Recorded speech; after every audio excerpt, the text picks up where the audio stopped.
lot of the stories and event that you remember don't actually happen on the field. They'll happen before the game or after the game. If too many things happen to you on the field, like I say, you may not stick around very long. There was one time when my family was waiting for me after the game, and our grandson was 3 years old at the time. We were down below waiting with the players' families and down around the locker rooms, and the 3-year-old, Josh, bolted and headed down the hallway, running down the hallway as hard as he could go.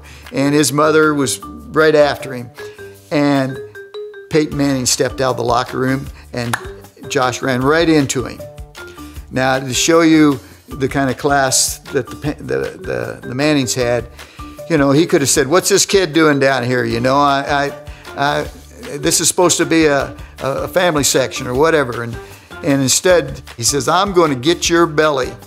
And so here's Peyton Manning, all 6'5" of him, bending over, chasing my 3-year-old grandson down the hallway. But that shows you, you know, these guys are human. He's not just a Hall of Famer. He's not just a superstar, but he's a great human being also.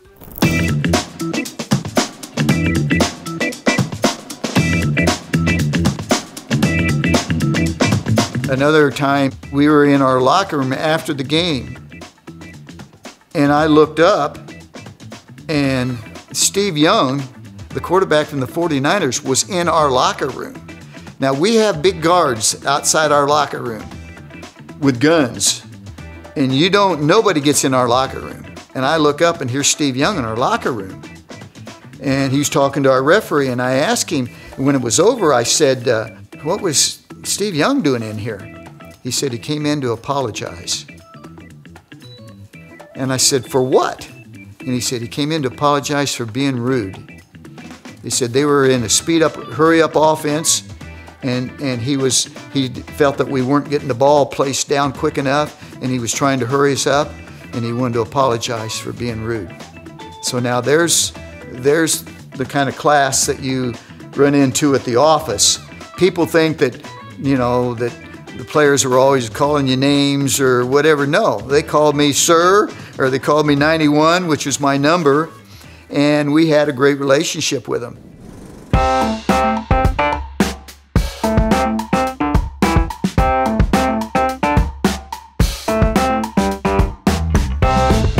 I was going down what they call Bear Alley to the Bear locker room to get the captains.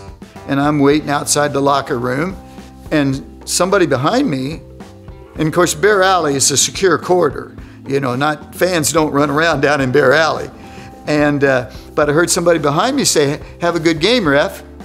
And I turned around, and I still remember exactly what I said. I turned around and I said, "Michael, what are you doing here?" And it was Michael Jordan. He started visiting. I mean, I don't know, there was nobody with him. I remember he had blue jeans on, a black shirt, and a leather coat. And you know, I guess you got to be pretty lonely when you want to talk to a referee. So Michael Jordan and I are talking back and forth, and I have my game card in my hand. And he goes, "What is that you guys are writing on?" He said, "Can I see that?" And I said, "Sure." And so I handed it to him. I said, "We put the captains on there, and we marked the penalties, and we marked timeouts and a lot of different information." He's unfolding it and looking at it. I could tell he was thrilled to meet me. But but Michael was, and I said, "Well, while you're at it, you might as well sign it," and he started signing it right. And I said, "No, don't sign it there. I still have to use that card." I said, "Sign it down there at the bottom where I can still use the card." So he signed it down there at the bottom, and I didn't use it in the game. I got a different card. I kept that one special, but it was brief but very enjoyable conversation that we had, because I had to go to work.